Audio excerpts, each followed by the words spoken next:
Welcome back to Biryani పుట్లం cooking channel. ఈరోజు simple recipe అండి. అసలు అడవిడిగా ఎంత పెద్ద రెసిపీ చేద్దామన్నా ఇంట్లో గ్యాస్ ఉండాలి కదా. మా ఇంట్లో అయితే అయిపోయి 15 days అవుతుంది ఫ్రెండ్స్. మరి చూడండి, నేను సింపుల్గా ఇది నా ఫ్రెండ్ వాళ్ళ ఇంట్లో అయితే వండుకొచ్చాను. వీడియో కూడా పెట్టక చాలా రోజులు అవుతుందని వీడియో కూడా తీసుకున్నాను. అదైతే తెగ నవ్వుకున్నారు. చూడండి ఫ్రెండ్స్, మరి క్యాబేజీ ఎర్రపప్పు తయారు చేసే విధానం చూసేయండి. ఏ విధంగా చేస్తే బాగుంటుంది, రుచిగా ఉంటుందో చూడండి ఫ్రెండ్స్. చూసే ముందు సబ్స్క్రైబ్ చేసుకోండి. నేనైతే క్యాబేజీని ఈ విధంగా కట్ చేసుకున్నాను.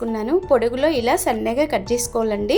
మనం క్యాబేజీ ముక్కల్ని ఈ విధంగా కట్ చేసిన తర్వాత బాయిల్ చేసుకోకూడదండి. మనము కట్ చేసేటప్పుడే నీట్గా కడిగి ఆరబెట్టేసుకోవాలి.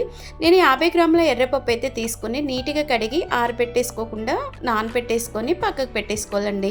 నేను స్టవ్ వెలిగించుకొని కడాయి పెట్టుకొని 2 స్పూన్ల ఆయిల్ అయితే వేసుకోవాలండి. జీలకర్ర, ఆవాలు, ఒక ఎండుమిరపకాయ కూడా వేసుకొని ఒక 6 నుండి 7 వరకు పచ్చిమిరపకాయలు అడ్డంలో కట్ చేసుకోవాలండి. ఈ విధంగా కాస్త ఫ్రై అయిన తర్వాత 2 వెల్లుల్లి రుబ్బలు కూడా వేసుకొని పెద్ద ఉల్లిపాయ ఈ విధంగా సన్నగా కట్ చేసుకోవాలండి. కొంచెం చిటికెడంత ఉప్పు వేసేసుకొని ఈ విధంగా వేపేసుకోవాలండి. మనము దోరగా వేపేసుకోవాలండి. ఉల్లిపాయ కాస్త ఫ్రై అవుతానే మనకి క్యాబేజీ ఎర్రపప్పు ఫ్రై అనేది చాలా టేస్టీగా వస్తుంది. తినని పిల్లలైనా పెద్దలైనా ఇట్లా తినేస్తారండి, అంత టేస్టీగా ఉంటుంది. చూడండి, మరి సన్నగా పొడవులో కట్ చేసిన క్యాబేజీ ముక్కలు కూడా వేసేసుకొని చక్కగా ఈ విధంగా మనము మంట అనేది చిన్నగా పెట్టి కలుపుకోవాలండి.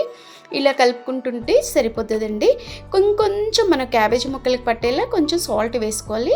1/2 స్పూన్ అంతా కొంచెం మిర్చి పౌడర్ వేసుకోవాలండి.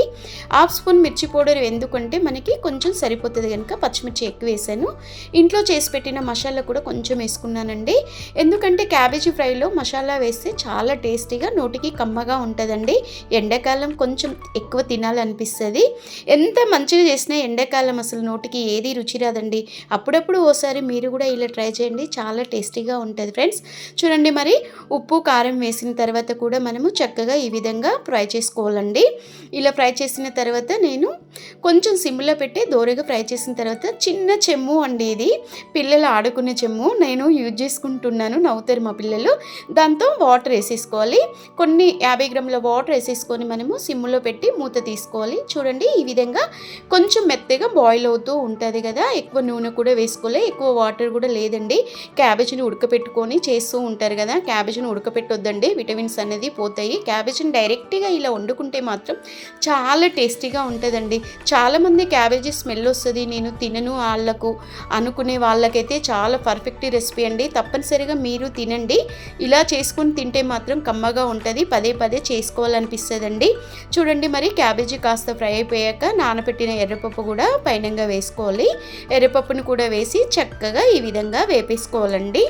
ఇలా వేపేసిన క్యాబేజీని రోటీలోకి కానీ లేదా అన్నంలోకి కానీ ఉప్మాలోకి కానీ సూపర్ టేస్ట్ ఉంటుంది ఫ్రెండ్స్. మరి మీరు తప్పనిసరిగా ఇలా వండుకొని తినండి.